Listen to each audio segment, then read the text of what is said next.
अस्सलामु अलैकुम रहमतुल्लाह। मुझे उम्मीद है कि आप सभी ठीक होंगे, अच्छे से होंगे।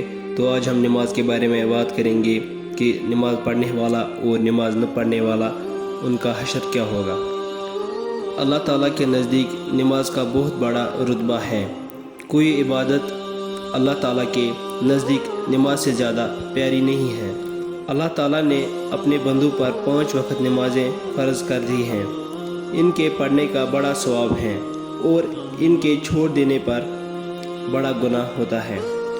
हदीस शरीफ में आया है कि जो कोई अच्छी तरह से वज़ू किया करे और खूब दिल लगाकर अच्छी तरह नमाज पढ़ा करे, क़यामत के दिन अल्लाह ताला इसके छोटे बड़े गुनाह सब बख्श देगा और जन्नत देगा।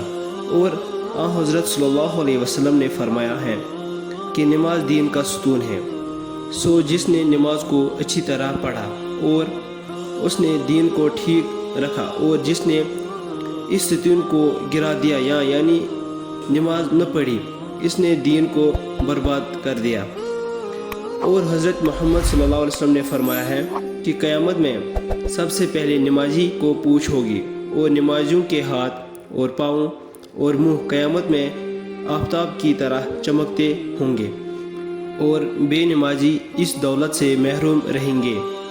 और हज़रत मोहम्मद सल्लल्लाहु अलैहि वसल्लम ने फरमाया कि नमाजियों का हशर क़यामत के दिन नबियों और शहीदों दिलेरों के साथ, और बेनमाजियों का हशर फ़िरौन और हारून और कारून और बड़े बड़े काफिरों के साथ होगा।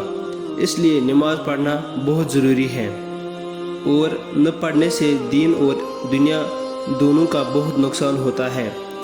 इससे बढ़कर और क्या होगा कि बेनमाजियों का हशर काफिरों के साथ किया गया है। खुदा की पनाह, नमाज न पढ़ना कितनी बुरी बात है। अलबत्ता इन लोगों पर नमाज वाजिब नहीं।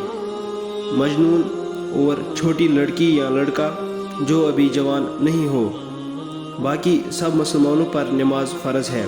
लेकिन औलाद जब तक 7 बरस की हो जाए, माँ बाप को हुक्म है कि इनसे नमाज पढ़वाएं, और जब 10 बरस की हो जाए तो मार कर पढ़वाएं। और नमाज का छोड़ना कभी किसी वक्त दुरुस्त नहीं है। जिस तरह हो सके नमाज ज़रूर